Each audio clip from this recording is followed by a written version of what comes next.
올 겨울에는 굉장히 비가 많이 오고 있죠. 오늘도 또 비가 내리고 있는데요. 여러 가지 비 소식을 우리가 접하면서 또 메마른 땅에 비를 허락하여 주신 하나님께 감사하는 마음들이 우리 모두에게 있기도 합니다. 그런데 지난 수요일 저녁과 목요일 새벽을 아마 기억하시는 분들 계실 거예요. 그때 이 지역에 굉장히 많은 바람이 불었습니다. 그래도 저도 그렇게까지 바람이 많이 불었나라고 싶었는데 밖에 나와 보니까 많이 바람이 불었던 것을 알 수가 있겠더라고요. 목요일날 아침에 교회에 이제 오고 있는데 교회 건물 옆에 있던 한 나무가 이제 뿌리가 뽑혀서 이제 넘어져 있는 것을 보게 됐습니다. 간밤에 바람이 많이 불더니 결국에는 나무가 넘어져 버리고 말았다는 것입니다. 이번 바람으로 인하여서 아마 저희 교회뿐만 아니라 주변 여러 곳의 나무들이 쓰러졌을 것입니다. 교회를 오면서 쓰러진 나무를 보고 저 나무를 어떻게 치워야 되나, 어디에 연락을 해야 되나 염려하고 있을 때 그새 벌써 시티에서 이제 나와서 이제 나무를 치워주고 있었습니다. 그 큰 나무가 이제 금방 조각조각 나누어지고 결국에는 분쇄기에 들어가 가루가 되어버리는 것을 이제 보게 되었습니다. 이렇게 몇 시간 동안 분 바람에 뿌리가 뽑혀 넘어진 나무를 보면서 또 그 쓰러진 나무가 결국 분쇄기에 다 파쇄되어서 가루가 되어버리는 것을 보면서 우리 신앙도 마찬가지이겠다라는 생각을 해보게 되었습니다. 그 쓰러진 나무가 그렇게 커질 때까지 수십 년 동안 자라왔을 것입니다. 그 수십 년 동안 열심히 자라왔던 그 나무가 단 몇 시간 크게 불었던 바람으로 인하여서 송두리째 다 뽑혀지는 모습을 우리가 보며 많은 생각을 하게 되는 것 같습니다. 겉으로 보았을 때에, 즉 바람이 불기 전에는 그 나무는 크고 울창한 나무였을 수도 있습니다. 하지만 겉으로 보았을 때는 그렇지만 그 땅에 내려져 있었던 뿌리는 상해 있거나 심지어는 썩어가고 있었을 수도 있었겠죠. 보이는 곳은 멀쩡하고 보이는 곳은 괜찮았지만 보이지 않는 곳에서 문제가 있으니 어려움이 찾아오는 순간 그 문제가 터져 나와 결국 넘어지고 마는 일까지 연결되어지게 됩니다. 한번 넘어졌으니까 다시 세워져서 심겨졌으면 좋았겠지만 결국 다시 심을 수 없을 정도로 뿌리가 상해 있는 것을 보고는 다 나무는 가루가 될 수밖에 없는 신세가 되었던 것이죠. 하나님을 믿고 예수를 구주로 섬긴다고 고백하는 그리스도인들도 겉모습은 믿는 사람처럼 크리스천처럼 보일 수는 있지만 속 마음은 그렇지 못한 경우도 얼마든지 있을 수 있다는 사실입니다. 이런 경우 대부분 어떤 문제가 발생했을 때 그 문제에 대한 반응이 바로 나타나게 되죠. 이러한 일들을 보면서 저 역시 겉모습만 목회자같이 겉으로만 선한 사람같이 살아가지 말고 내면의 영성에 더욱 신경 써야 되겠다라는 깨달음을 얻게 되었습니다. 왜냐하면 문제가 찾아왔을 때 이 문제를 잘 극복해 나갈 수 있을지 그 누구도 자신할 수 없기 때문입니다.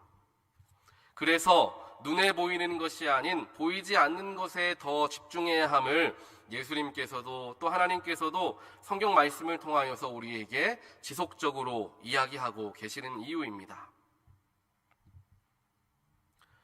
오늘은 1월 마지막 주로서 리본, 즉 회복 주일 설교를 마무리하는 그런 주일입니다. 자아를 향한 회복은 외로움에서 고독으로 나아갈 때 일어난다라는 말씀을 나누었고요. 타자를 향한 회복은 적대에서 환대로 옮겨가는 과정 속에서 일어난다. 그리고 이것은 서로 간의 공간을 존중할 때 일어난다라는 말씀을 우리가 또 나누었습니다. 마지막으로 오늘 초월자, 즉 하나님을 향한 회복은 헨리 나우엔이 이야기하기를 환상에서 영적 기도로 나아갈 때 일어나게 된다라는 표현을 하고 있습니다. 환상에서 영적 기도로 나아가는 자리가 하나님께 향한 우리의 영혼의 회복이 일어나는 자리가 된다라는 것이죠. 환상이라는 단어의 뜻은 내가 무언가를 두고 바라고 원하는 이상향을 이야기합니다. 나를 향한 환상이 있을 수 있고요. 가족을 향한 환상이 있을 수 있습니다. 또한 교회, 또 사회를 향한 환상이 있을 수 있습니다. 이 환상은 분명한 도착점을 향한 확실하고도 효과적인 방법을 동반하는 것이 아니라 때로는 막연한 소망, 불투명하지만 그렇게 되면 좋겠다라는 그러한 막연한 바람들을 뜻하는 단어로 이 환상을 우리는 이해할 수 있습니다. 막연한 환상을 가진 사람에게서 나타나는 대표적인 현상이 있는데요. 그것은 바로 낮은 자존감, 그리고 타인을 향한 질투로 그것이 나타나지게 됩니다. 왜냐하면 나는 이러이러한 사람이 되었으면 좋겠다, 꿈이 크고 환상은 크지만 그에 대한 분명하고도 구체적인 계획과 노력은 기울이지 않는 것이죠. 그러니 내 삶에서 눈에 띄는 발전이 일어나지를 않습니다. 그러한 자신의 모습을 바라보며 자존감은 자꾸만 낮아지는 것이죠. 나는 왜 이럴까?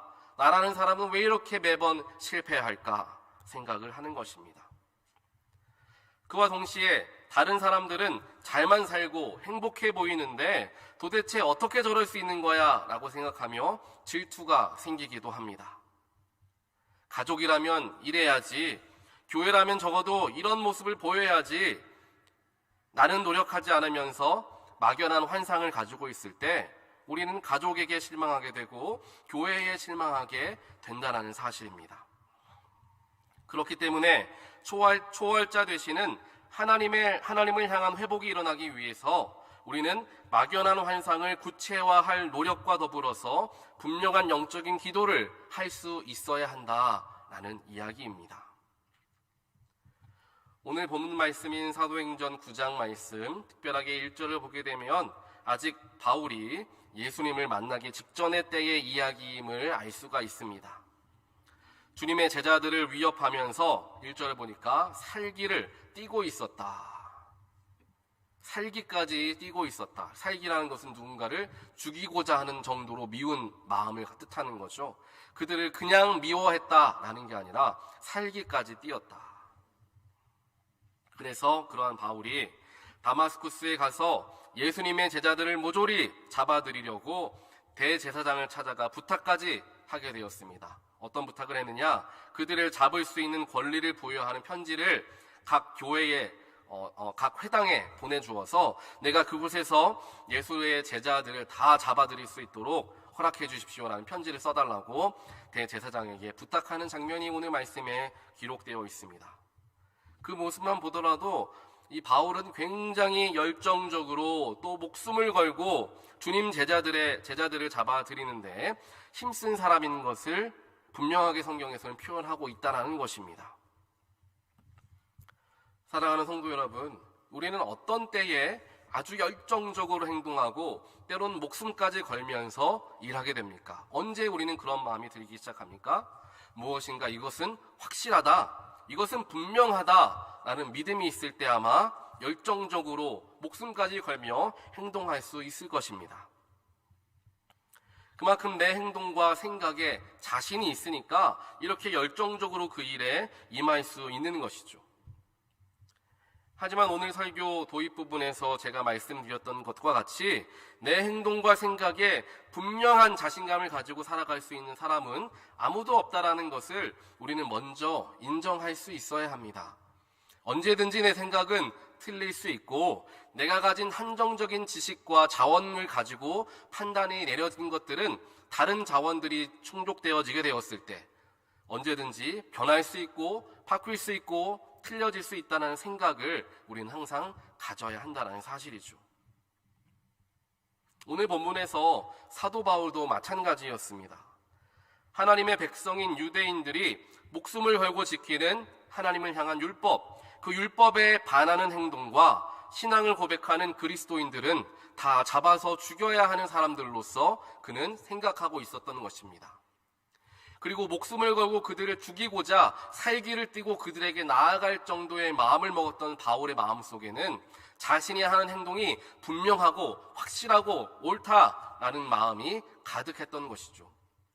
그러한 확신이 있으니까 그들을 잡아 죽이려고 다마스쿠스까지 나아가는 대제사장을 만나서 편지까지 받아내는 그러한 사도 바울의 열정을 보게 된다는 사실입니다.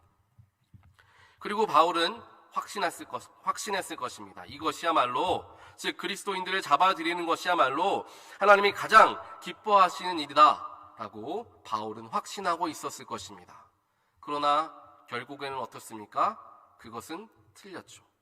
확실하다고 생각하고 확신했던 그 모든 것은 결국 틀린 것이었다. 예수를 만나는 순간 그 자신의 틀림을 발견하게 되었던 것이죠. 그것이야말로 결국에 이 모든 이것은 확신이 아닌 환상이었다라는 것이 드러나게 되었습니다. 그 순간이 바로 부활하신 예수를 다마스커스로 가는 길에서 만났던 때였습니다. 예수를 만난 바로 그 순간 자신이 가지고 있던 모든 가치관이 산산이 부서지는 경험을 하게 되었다라는 사실이죠.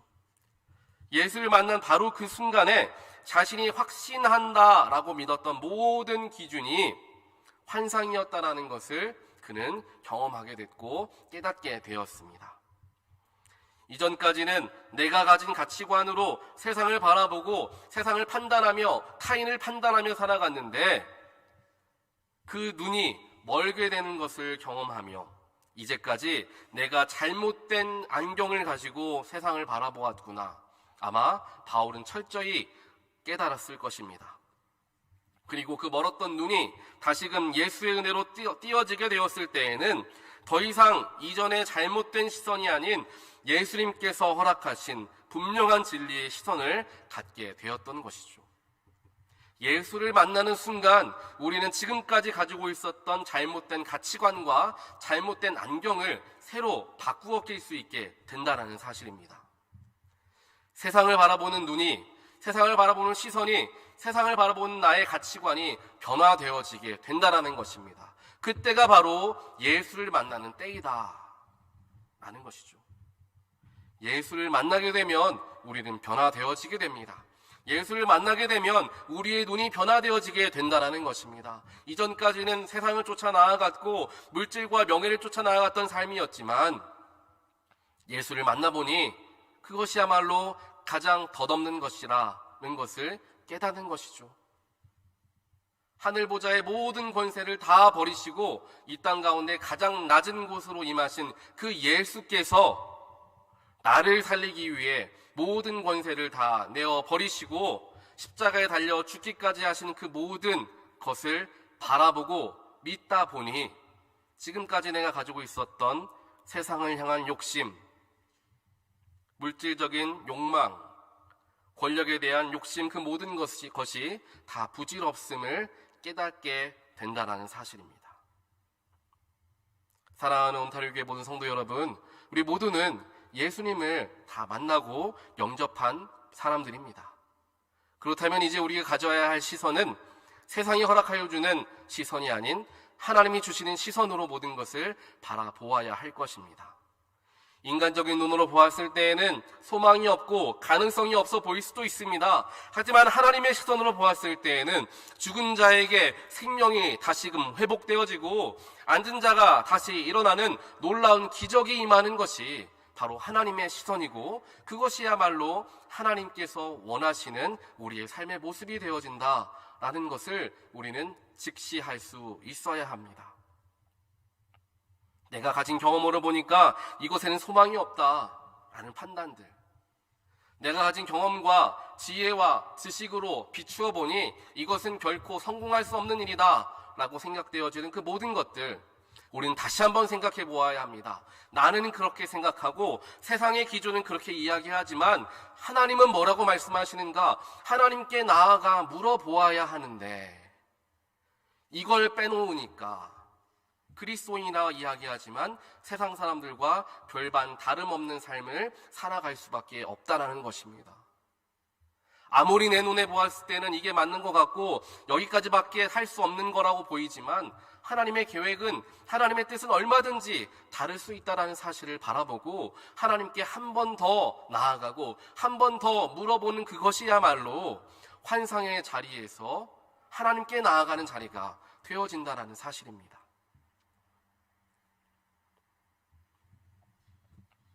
사도 바울이라는 사람은 결국에 자신의 자아가 완전히 깨어졌다가 회복되게 되었고, 이전까지 핍박해야 마땅했던 타인들을 바라보는 시선이 달라지게 되었으며, 이전까지 분명하다라고 확신하고 있었던 것이 하나님을 통하여서 깨어지는 경험을 한 그런 인물이 바로 바울이라는 것이죠.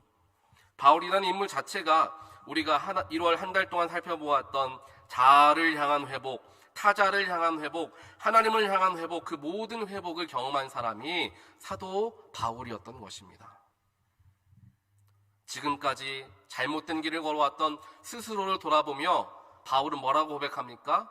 지금까지 내가 가장 귀하다고 여겼던 모든 것은 나에게 배설물에 불과했던 것입니다. 고백하게 되죠. 나의 자아를 바라보게 되었습니다.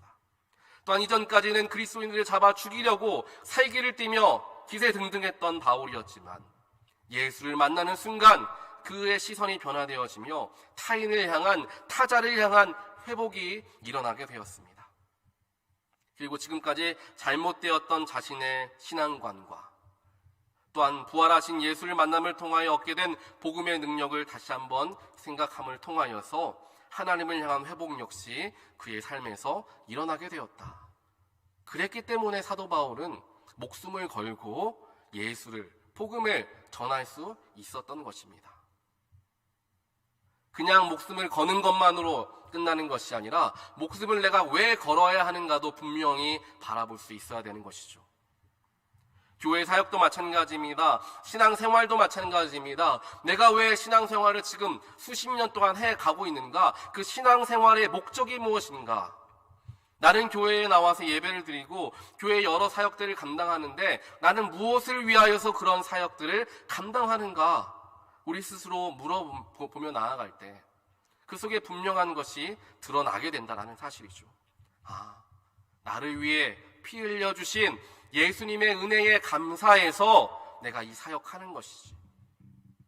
사람에게 소망을 두지 않고 교회에 소망을 두지 않고 예수 그리스도에게만 소망을 두며 나아갈 때 그러한 사람이야말로 진정한 그리스도인의 삶을 살아갈 수 있게 된다는 것입니다.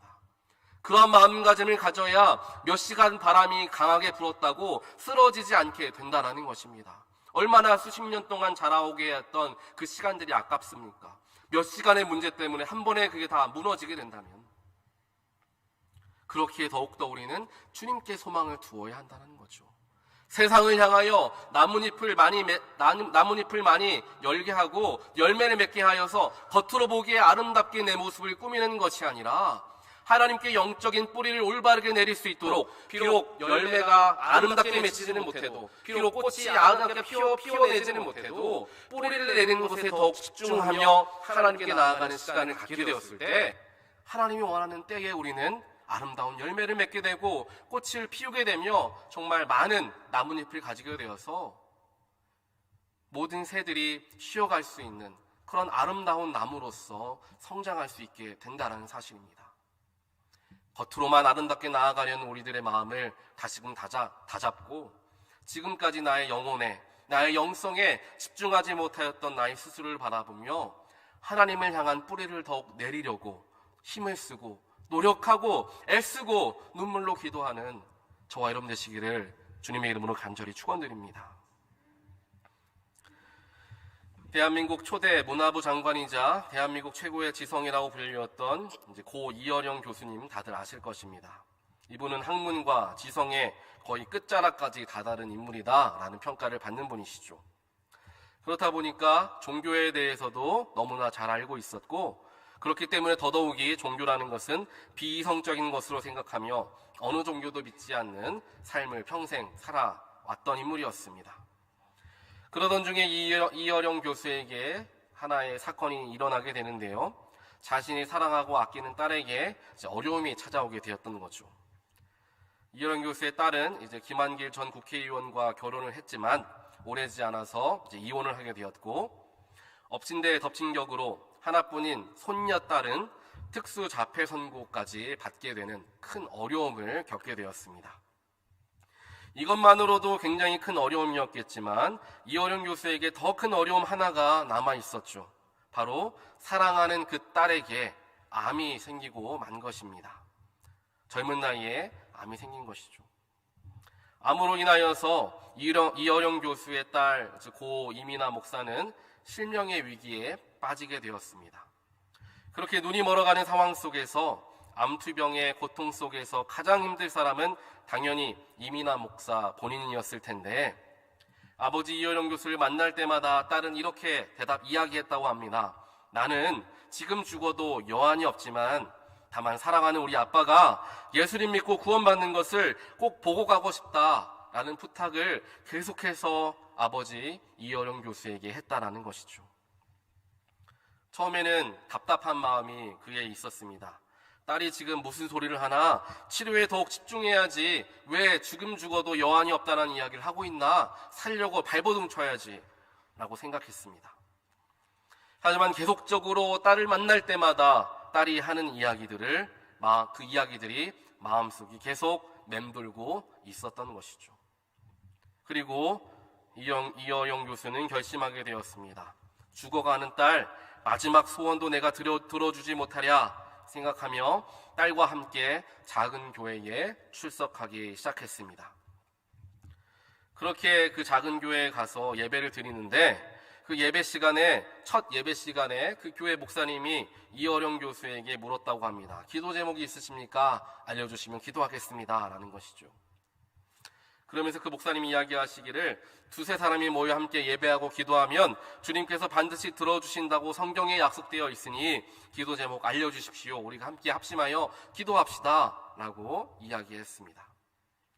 그래서 이어령 교수가 마음속으로 생각하며 생각했던 기도 제목을 나누게 되었죠. 어떤 기도 제목이었느냐? 하나님께 이렇게 이야기를 했다고 해요. 하나님, 만약 내 딸의 눈을 고쳐주신다면 내가 세례받고 주님을 위해 내 재능 모두를 사용하겠습니다. 이렇게 고백하며 함께 기도 제목을 내놓게 되었죠. 그리고 얼마 지나지 않아 딸 이민아 목사가 다시 암 치료를 위해서 검사를 받는데 정말 기적과 같은 일이 일어나게 되었습니다. 이어령 교수가 기도했던 것과 같이 딸의 모든 암세포가 감쪽같이 사라졌다라는 검사 결과를 받았기 때문입니다.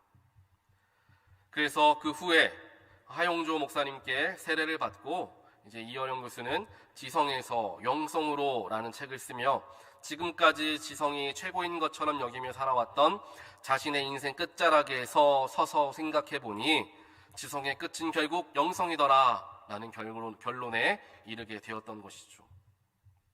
그러면서 이렇게 고백을 합니다.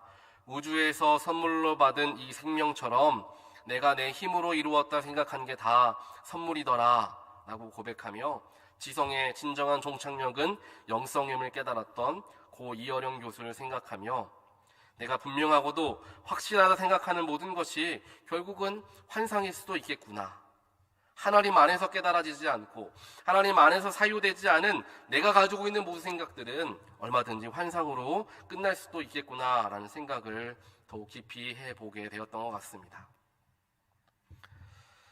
사랑하는 온타뉴교회 본 성도 여러분, 우리가 소중하다 여기는 가치관, 결코 없어지지 않을 것과 같은 소중한 것들, 심지어는 영원할 것 같은 내 생명, 이 모든 것은 결국 변하고 바뀌어지며 끝나지게 된다는 사실을 우리는 늘 묵상하며 살아가야 한다는 사실을 꼭 기억하시기를 부탁을 드립니다.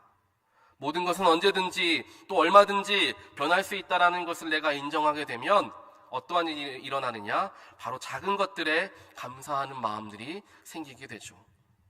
나도 언제든지 하나님께 부름을 받을 수 있는 그러한 유한한 생명을 가진 사람이다라는 것을 내가 늘 기억하며 살아간다면 나에게 주어진 가족에게 감사하게 되고 나에게 주어진 여러 가지 것들에 감사하게 되며 교회 공동체에 감사할 수 있는 그런 마음들이 생겨진다는 것이죠. 하지만 우리가 이것을 이해하지 못하고 마치 내가 평생 오랫동안 영원히 살 수 있을 거라고 착각하는 순간 내 주위의 것들에 불평하고 또한 낙심하는 일들이 생긴다라는 것입니다. 그래서 우리가 가진 막연한 환상에 사로잡혀 삶을 살아가는 것이 아니라 영적인 기도를 통한 하나님의 뜻을 분별하며 살아가는 삶을 체득하게 되는 저와 여러분, 또한 우리 온타리오 교회 공동체가 되기를 주님의 이름으로 간절히 축원드립니다. 영적인 기도는 하나님께 우리의 감정과 상황과 바램을 고백하는 시간이기도 하지만 그 이상의 중요성을 하나 더 담고 있습니다. 그것은 바로 영적인 기도의 시간은 하나님의 음성을 내가 듣는 시간, 하나님의 마음을 깨우치는 시간이 바로 그 기도의 순간이 되어진다는 것이죠. 그래서 하나님 말씀을 대하는 시간도 영적인 측면에서는 기도의 시간이라고 할 수 있겠습니다. 하나님의 말씀을 대하고 그 말씀이 나에게 허락되어진 말씀으로 받아들이는 것, 이것이 결국 영적 기도 생활에서 나타나지는 현상이 되는 것이죠. 하나님의 뜻을 삶의 곳곳에서 발견하게 됩니다. 그리고 이 뜻은 타인에게 전하라 주어진 뜻이 아니라 나에게 주어진 하나님이 허락하여 주신 특별한 계시가 된다는 것을 분별하게 되는 것이죠. 하나님의 뜻을 발견하니 내 뜻과 하나님의 뜻이 다를 때도 있구나라는 것을 발견하게 됩니다. 그럴 때에 하나님을 신뢰하는 마음과 믿음으로 내 뜻을 포기하고 하나님의 뜻을 따르게 되는 삶, 나에게 주신 말씀, 환경, 여건 등을 통하여 나의 삶이 막연한 선상에서 하나님께 나아가는 체험 있는 삶, 이것이야말로 바로 초월자를 향한 우리의 회복의 순간이 되어지는 것입니다. 오늘 예배에 참여하신 모든 분들은 여러분 스스로에게 그리고 타인에게 또한 하나님에게 활짝 열려진 삶을 살아가는 모든 분들 되시기를 축복합니다. 폐쇄적이고 닫힌 삶이 아닌 열려있고 공감하며 포용하는 삶이 될 때 우리의 회복은 시작되리라 믿습니다. 그를 통하여 하나님, 세상 그리고 나를 향한 놀라운 교제와 교통을 이루며 하루하루 복되게 살아가는 모든 분들 되시기를 다시 한번 주님의 이름으로 축원드립니다. 기도하겠습니다. 사랑의 하나님 감사합니다. 1월 한 달 동안 회복이라는 주제를 가지고 나를 향한 회복, 타인을 향한 회복, 하나님을 향한 회복에 대하여서 깊이 묵상하고 삶에 적용하는 시간을 갖게 하여 주신 하나님의 은혜에 감사를 드립니다. 하나님, 우리가 회복하기 위해서는 모든 곳을 향한 열려있는 마음을 가져야 함을 우리는 배우게 되었습니다. 지금까지 내가 끝까지 붙들고 있었던 아집과 또한 내가 가장 중요하다고 여기고 있었던 가치관과 나만이 가지고 있었던 색 안경을 주님의 은혜 아래, 주님의 십자가 아래 다 내려놓게 하시고 예수를 만난 그 순간부터 새로운 시선과 새로운 가치와 새로운 눈을 가지고 나아가는 우리 모두가 되게 하여 주시옵소서. 나를 바라보는 시선이 변화되게 하시고 가족과 이웃과 성도와 타인을 바라보는 시선이 변화되게 하시며 무엇보다 하나님을 바라보는 시선이 변화되어질 수 있도록 축복하여 주시어서 우리 모두의 삶에서 정말 놀라운 세상이 줄 수 없는 평안과 회복의 역사가 일어나는 우리 모두가 될 수 있도록 또 우리 온타리오 교회 공동체 될 수 있도록 하나님 축복하여 주시옵소서. 이 모든 말씀 예수 그리스도 이름으로 간절히 기도드리옵나이다. 아멘.